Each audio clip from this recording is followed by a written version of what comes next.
here on the stage with me Peter Hodges, who is the writer and director of Marlowe's Fate, and then next to him Martin Ouvry, who is the editor of a book that Peter has also written about. Oh, that's a better plot indeed than my iPad. A book called Marlowe's Complaint, which is a book that Peter has also written on this subject. So it's not just a play, but a book as well. So very good. Sorry, they're all slipping out. So thank you guys for joining me tonight. Thank you very much. Let me start by saying that before the performance this evening, I met up with these two, and having read the script beforehand and done my research like I often do, try to do for these events, I met up with these two and kind of had my mind blown a little bit by the amount of information and clearly the depth and extent of the research that has gone into the writing of the play and the book. So we could be here for a very long time, but I'm not going to ask Peter to give you another lecture on this subject. I think he's presented a lot of evidence in the play, but even more so in the book, which we hope that you will get as well. And otherwise we would be here all night. But I'm going to ask you in brief, Peter, to start with. This is a fascinating premise for a play, but in fact, this is not just a dramatic device. This is based on your research, the conclusion that you've come to that Christopher Marlowe did not die in 1593. Can you take us back to what was it, when did you first come to this conclusion and why? 1971. Yeah. I was in school in Riverside, California, visiting a friend of mine, and stayed at their home over the weekend. And on the nightstand in the bedroom where I spent the evening was a book called The Murder of the Man Who Wrote Shakespeare, which was written by Calvin Hoffman. And I looked at it and thought, oh, this must be Agatha Christie. It'll be fun, I'll just pick it up and it'll put me to sleep. And I started reading it and I couldn't put it down because it was Calvin Hoffman's belief that Marlowe was actually the man who wrote all these plays and that he escaped Deptford by way of his connections to the Secret Service. And then he had this volume of proof, fascinating book, and I from that moment forward I was just hooked on it. Yeah. And have been spending off and on through my life and a career hovering around all of this evidence. And when we get into the 21st century and we have the internet, all of a sudden everything's available, and now you can go and really research something and find out a lot, and that's what I managed to do. So this is something that has played on your mind for 50 years. Yeah. I've been kind of notorious for it. Okay. Just you tell us a little bit about some of the research that you've done over those 50 years that has deepened your conviction. Well, initially you're looking through all of the other books on Marlowe, and they all come to the conclusion that of course, he died in Deptford, but nobody can come up with a good reason for it. It's just some kind of scrum, crazy thing that happened in the dim of night in a place far away. And when you actually investigate who would have reason to have him killed, and wait a minute, all the people in the room with him were all connected like him through the same man involved in the same intelligence service that had been organized by that man's uncle. Now, what would be the motivation for them to murder this man? There didn't seem to be anything that he'd actually done. He'd become sort of inconvenient to certain parties in a government that was factionalized, but he wasn't a negative to another faction, which was led by the Secretary of State. So you wonder, what then was the point of this so-called murder? And also then you're looking at, he was with these people for 8 hours. Now, if you're in the business of murdering somebody, you usually get it done. You don't spend 8 hours with somebody trying to decide will you or won't you. You've made the decision, you do it. So it was interesting to me, and I started thinking about that, and then I found some other people who were interested in the same thing, and they had been writing books that called us into question and presented other material. And little by little, I began to ask myself, wouldn't it be interesting to write a play about that day? Yeah. You say it took 8 hours. Well, what happened then? How, those people who were there, what were they talking about, and what was motivating them? And so I pursued that for a long time, and I sketched out some ideas. And then I read this thing about John Ward, who was a vicar and a doctor who lived in Stratford in 1660. And apparently he interviewed Judith, who lived to be 90 or something. So the Judith in this play lived quite old. And he interviewed her, and she told him about Shakespeare and how he died. And the truth, this is the story that all the scholars know, is that he died on his birthday in 1616. And I thought, well, now there's my play. First part, Marlowe's last day in London. Last part, Shakespeare's last night on Earth. Put those as a bookend together, and it just seemed like, some place to begin. And I fiddled with that for a while and showed it to some friends. And somebody said, well, it'd be really cool if Marlowe and Shakespeare could just duke it out. So that became The Puppets. And that was the play for a long time. And then I got into additional research, and I came to the conclusion that, I think they actually did meet. Yeah. And I think they did meet at the Comedy of Errors, at the Gray's Inn celebration, when Marlowe was trying to make a comeback, and Shakespeare had already been floated. But you have to realize that when his name was added to Venus and Adonis, it wasn't like anybody knew who this man was. He hadn't been in the public view. So, and there was a plague, so there wasn't anywhere for him to go, and the theaters were all shut down. So when they did the Night of Errors, the Comedy of Errors, it was a year and a half after his name had been published, and nobody had ever met him. So this was going to be his first chance to be put out in front of the public. Well, the people who do these things at Gray's Inn, the guy who ran Gray's Inn was Lord Burleigh, who was in charge of this. He was the Secretary of State. And the people coming to visit were Essex, who were basically Marlowe's enemies. So if they could put this whole package together and make a piece with this thing, then Shakespeare could be introduced as a person of a face, and Marlowe could come home and wouldn't have to face all of these death threats anymore. Yeah. But it didn't work out. It didn't work out, and the Gesta Grayorum, which is a report of that evening, was not published for 95 years, and so all the people who participated in it never found out what happened. So I just looked at all that, and I was like, there's a lot of meat here. I should play with this, and I dug and dug and dug, and part of it is the play, and part of it is the book. So the play had a successful run in New York in 2018. Yes, it did. We had something in between that happened that put everybody. Something happened in between. That delayed everything. There was a plague. Yeah. But now you've got the play on in London, and the book is published later this month. Let me then bring Martin in. And by the way, I hear from your accent, like me, you are not from this country originally. Where are you from? Not originally, no. Well, New York. New York. Yeah. But Martin, you are English? I am, to all intents and purposes, a Londoner, yeah. Indeed. And so, Martin, you then got involved because you edited Marlowe's Complaint book. And as Peter said to me earlier when he introduced us, he said, I gelled with Martin, and basically I needed somebody to read all of this that I'd put into this book and make sure that I was sane, is what he said. Yeah. That makes sense. Yes, but you, well, tell us what, in your words, what the book accomplishes. Well, what it does is it lays out in very scholarly fashion a very audacious proposition, which we all now know about in this room, that the plays and the sonnets were not written by Shakespeare. They are Marlowe's.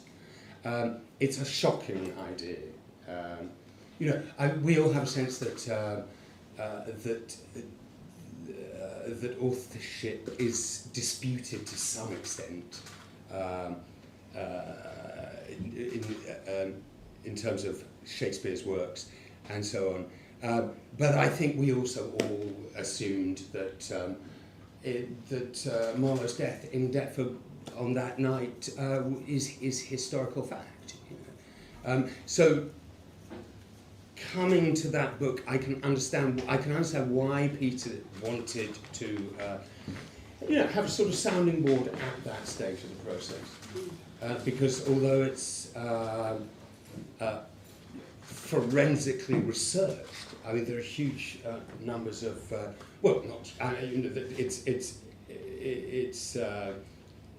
it's painstakingly researched. Yeah. It's an academic work. But with an exciting narrative arc and with this extraordinary proposition. And you said to me earlier, it's a cracking read. It is a cracking read, essentially. Yeah. Because what Peter does is, turn the world on its head, essentially. Yeah. As we, the world as we know it. Yeah. Then Shakespeare is this, he's sort of, has mythic status. He's the superstar of the English language. And tonight is the first time that you've seen the play. How do you think the play and the book work together? What did you enjoy this evening, seeing it dramatised as well as having read it so painstakingly presented in the book? It was very interesting, and I actually think they go hand in glove. Mm-hmm. The narrative arc that is traced in the book, Marlowe's Complaint, is pretty much, or rather I should put it the other way around, this marvellous production of Marlowe's Fate is, I suppose, a revival, isn't it? It was written in 2014. 2014, we did it in 2019 in New York. Yeah. 18. So what I experienced tonight was a dramatisation of a very erudite and rigorously researched piece of academic work in Marlowe's Complaint. Yeah. We've seen a comedy. It's funny and it's surprising and there's a boxing match essentially between Shakespeare and Marlowe and so on in it, and but it is essentially the same story. We witness how the powers that be planned and executed Marlowe's escape. Yeah. He faked his death and so on, and it's also extremely well acted, if I may say so.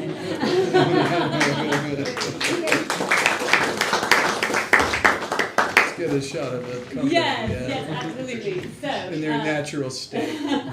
So, let me see. Zoe Lambrakis, Nicholas Limm, Lewis Allcock, Susan Brooke, and P.K. Taylor. Thank you for joining us. Wow, I couldn't even do that on the first day.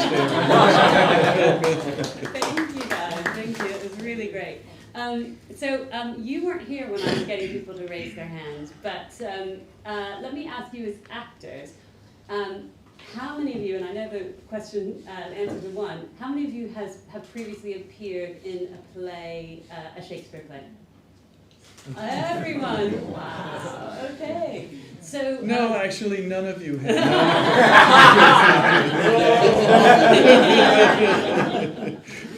Because he never wrote any. We have all appeared in a play attributed to Shakespeare. Yeah. Name on it. So that's so interesting. You bring all of that wealth of knowledge and experience, having performed these works before. Have any of your previous conceptions been challenged by being part of this production? Yeah. And did you discuss it a lot in the rehearsal room? Like, no, you don't discuss it. It's the play because for the world of the play, everything that's said in this play, we have got to believe, and we're in that world. Yeah. But that's what we're discussing, not Peter's book or Peter's writings, because we didn't have time to. It's the play we're working on. So for us, the whole world of the play was totally real. Yeah. But for me, yes, it has changed things. But I was never of the opinion Shakespeare wrote all of it anyway. Right. It's just I had not had this much information Yeah, hadn't thought. thrown at me verbally and written. Yeah. Dare any other actor say anything else? You're nodding, Lewis. Well, yes. No, it was a very. I remember the first time I met Peter, we had a very interesting conversation about a section of the sonnets, which are clear. Well, which appear to be written about a beautiful young man. And so there is a lot of questions, therefore, arising out of this selection of sonnets as to Shakespeare's sexuality and things like that. But it was a very interesting thing to discuss that with Peter, with the sort of idea that it was Christopher Marlowe that had written those. And even more interesting to learn from Peter that rather than just being about somebody that he was attracted to, I think Peter sort of believes it's about his son. His son, which sheds a whole different light on those sonnets as well. So I found that very interesting. Yeah. And that was just quite mind-blowing to discuss. Indeed. Yes, okay, so yes, I meant to say, by the way, audience, how are you feeling? Warmed up? Who's got a question? And you've already got one. Here we go. Well, first of all, Peter, it's nice to come to a play that educates and entertains. And it was very, very well put together as well. I have difficult others. Oh, thank you. Actually, and excellently acted. Okay, so really, Obviously. really. They saved it. But I have a question. There was a film called Capricorn 1, which was an idea that the moon landing was simulated. Right. And the reason that doesn't work is because one of those technicians would have spilled the beans, otherwise something like that. And what my question to you, because you know more about it than certainly I do, is there anywhere where someone has actually written down and stated that your thesis? Yes. Okay. Yes. Just before this event, Gabriel Harvey, who was a teacher at Cambridge at the time, and Thomas Nash, who was friends with Robert Greene, who was a major pamphleteer and playwright at the time, they got into a pamphlet war in which Harvey essentially accused Nash of binding Venus and Adonis and accused him of having a hand in creating Shakespeare for the world. This is contained in Piers Penniless from Gabriel Harvey. It actually then ends up being mentioned in the pinch scene in A Comedy of Errors. And a lot of people think that the pinch scene was in fact played by Shakespeare because, of course, he then got paid for the evening, which was his first appearance anywhere ever. So this did not go unnoticed, number one. Number two, there were a lot of people who knew it perfectly well. It just wasn't something that anybody was going to do anything to change. There was a deal made at the Privy Council level, which included Essex, it included Burleigh, it included the Queen. They knew about it. Marlowe had to go because Whitgift, who was the Archbishop, had targeted Marlowe, stemming from a religious controversy having to do with the Mar Prelate tracts that were anti-Anglican, and Marlowe had been identified in a slander written by Essex as one of the people involved in that. Whitgift got involved, the whole thing blew up, and Marlowe was targeted. It was not probably what Essex had in mind, but it got away from him. And, Whitgift was rather ideological about it, and he didn't like having people criticize his church, and Marlowe was very vocal and very literate, and he wanted to get rid of him, and this was the deal. And the deal being the deal, both sides agreed to it. A lot of people knew about it, but other people were suspicious, and they were wise enough not to put it in print. And that's how that ran. And eventually, you know, the politics moved on. I mean, 5 years later, it was Robert Villar's turn. James had to deal with all the accusations of homosexuality in his court. And Marlowe, you know, that was yesterday. And there was nobody there trying to bring him back, and nobody cared about it anymore because there was a great William Shakespeare who was publishing plays and being a star. So they accomplished what they set out to do. You know.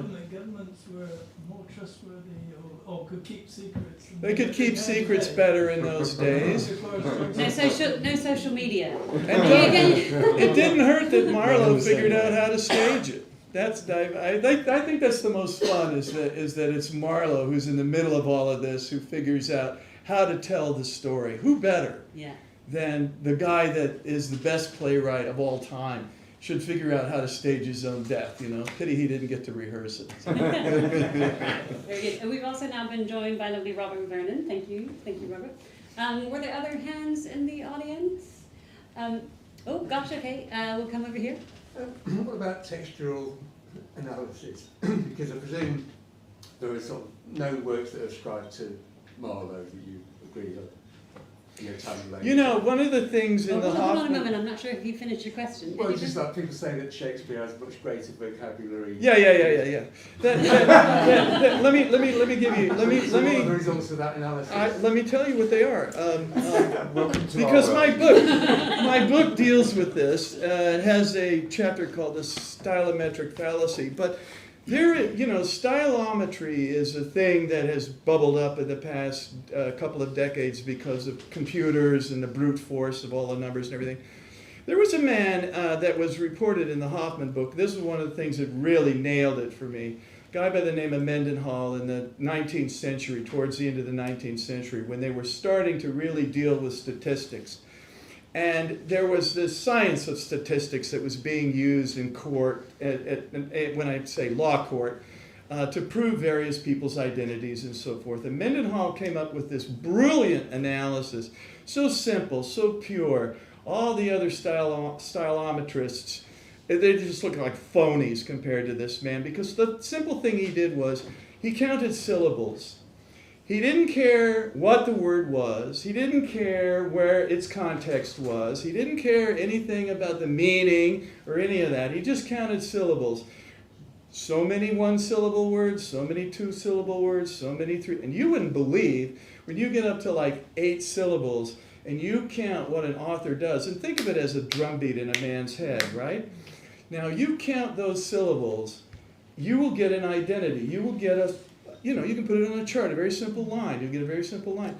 And the proposal that somebody had come to him and said, I want you to prove that Francis Bacon wrote the plays attributed to Shakespeare. So they did it with computers, only in those days computers were rooms filled with young women that they could get cheap who counted these things by hand, right? So they did hundreds of millions of words, and they came up with a signature line for Shakespeare, and they came up with a signature line for Bacon.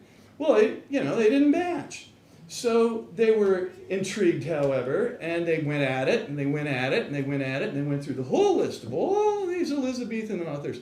And as Mendenhall reports, he says, and then at one point, there was great excitement in the room because they were working on Marlowe.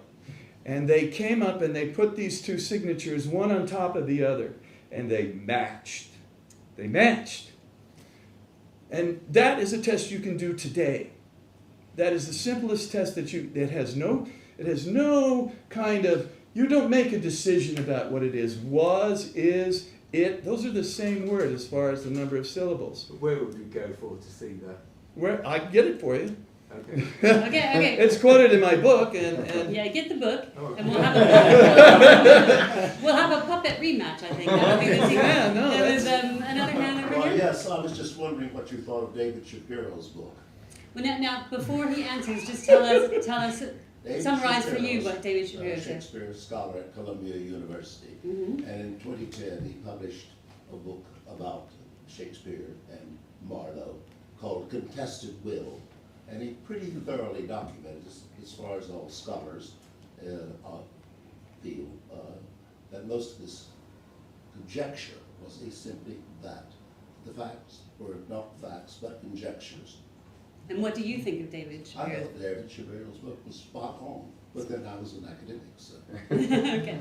And what do you think of David Shapiro? You know something? That's one I didn't get to. I've I'm read. not surprised. No. I've read as many as I could squeeze in, several hundred. The Shapiro book. I'll tell you this. I'll take the challenge, and I'd be very happy to disassemble it for you. But not having read it, I can't speak to it. But no. If he wants to, I can't comment because not having read it. But you know, plenty of other. I mean, my bibliography is you know. Certainly is. Yes, I it can is. vouch for that. It's very, very. And I was saying Well, the I second was question reading the. then, may I continue? Yes. There are Can I just say Oh, something sorry, for a I'm so moment? sorry.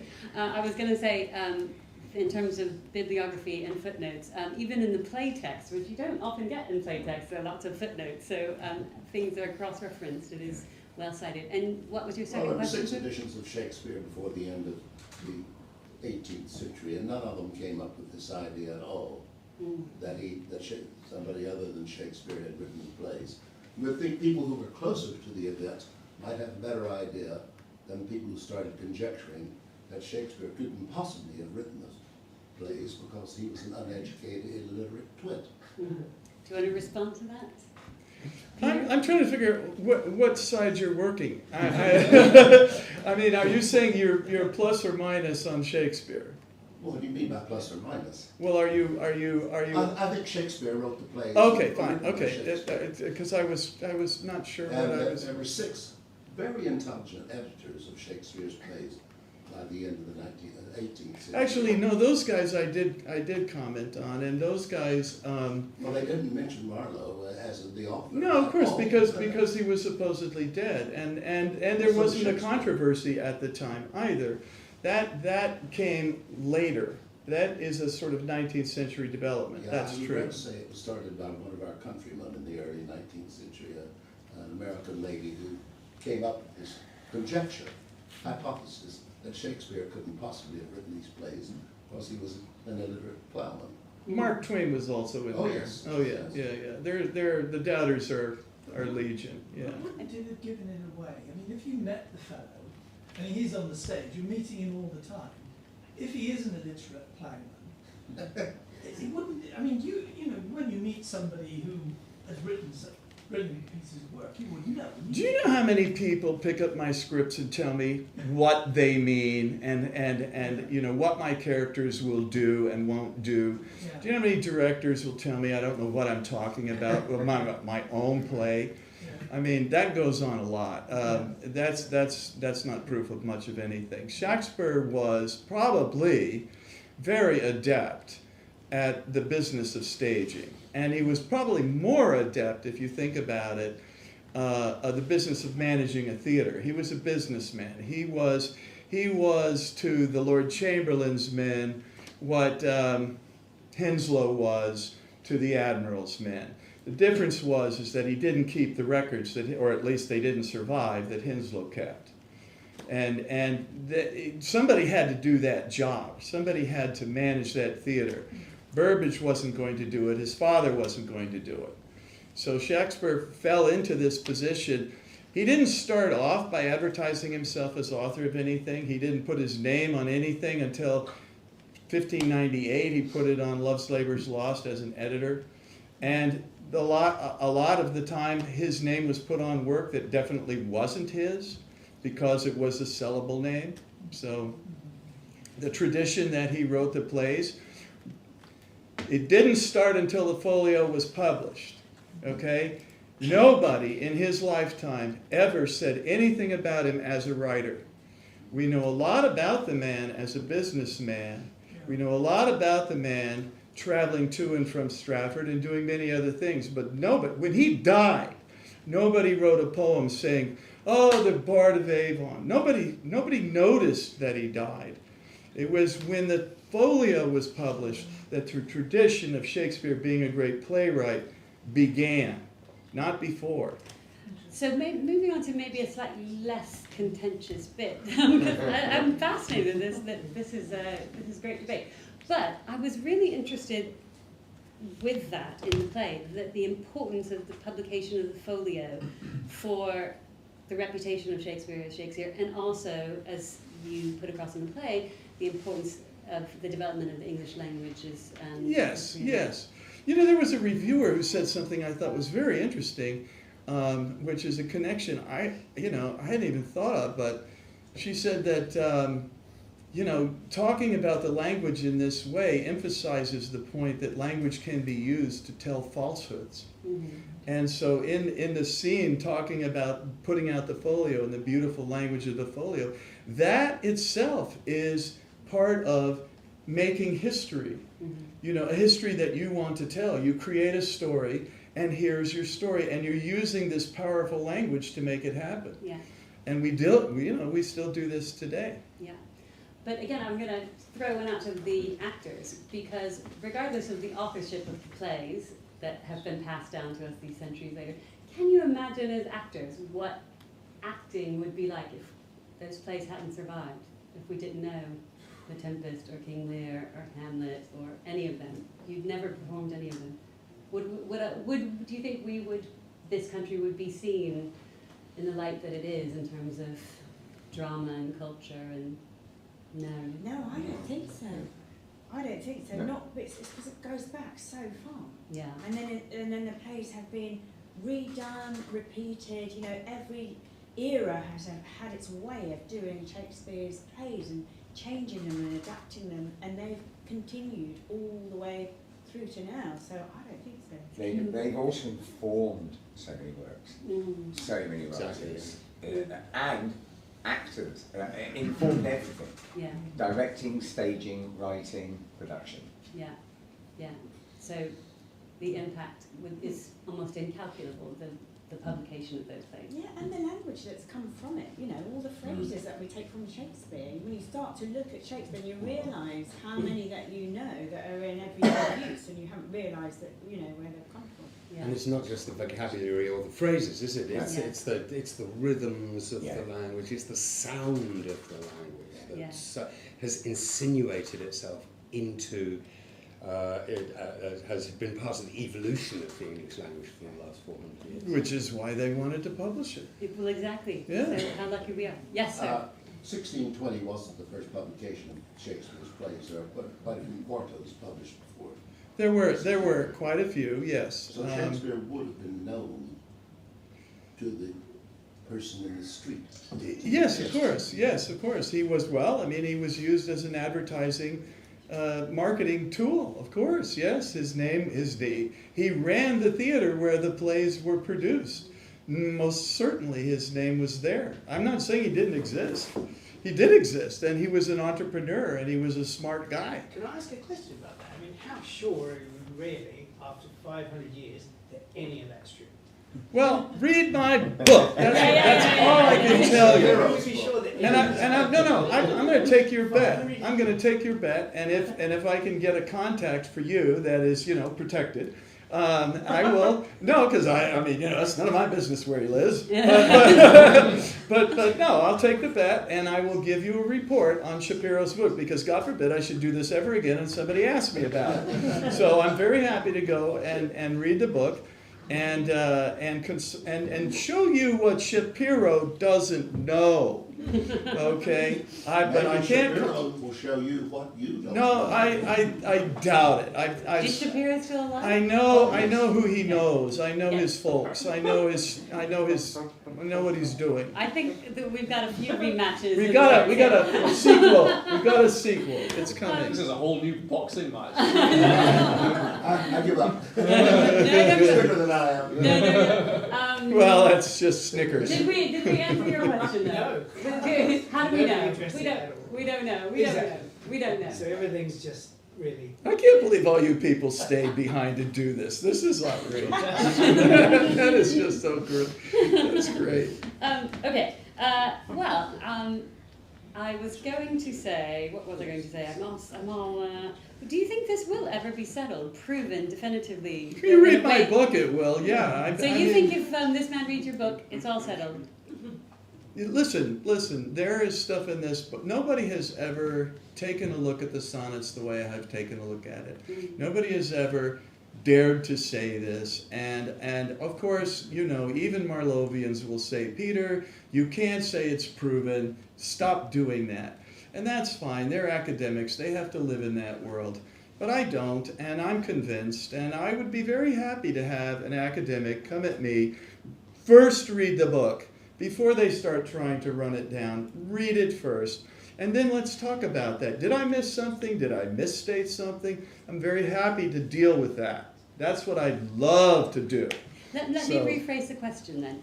Do you think that in the world at large that it will ever be... Someday all the Shakespeare festivals will be Marlowe festivals. You think yes. so?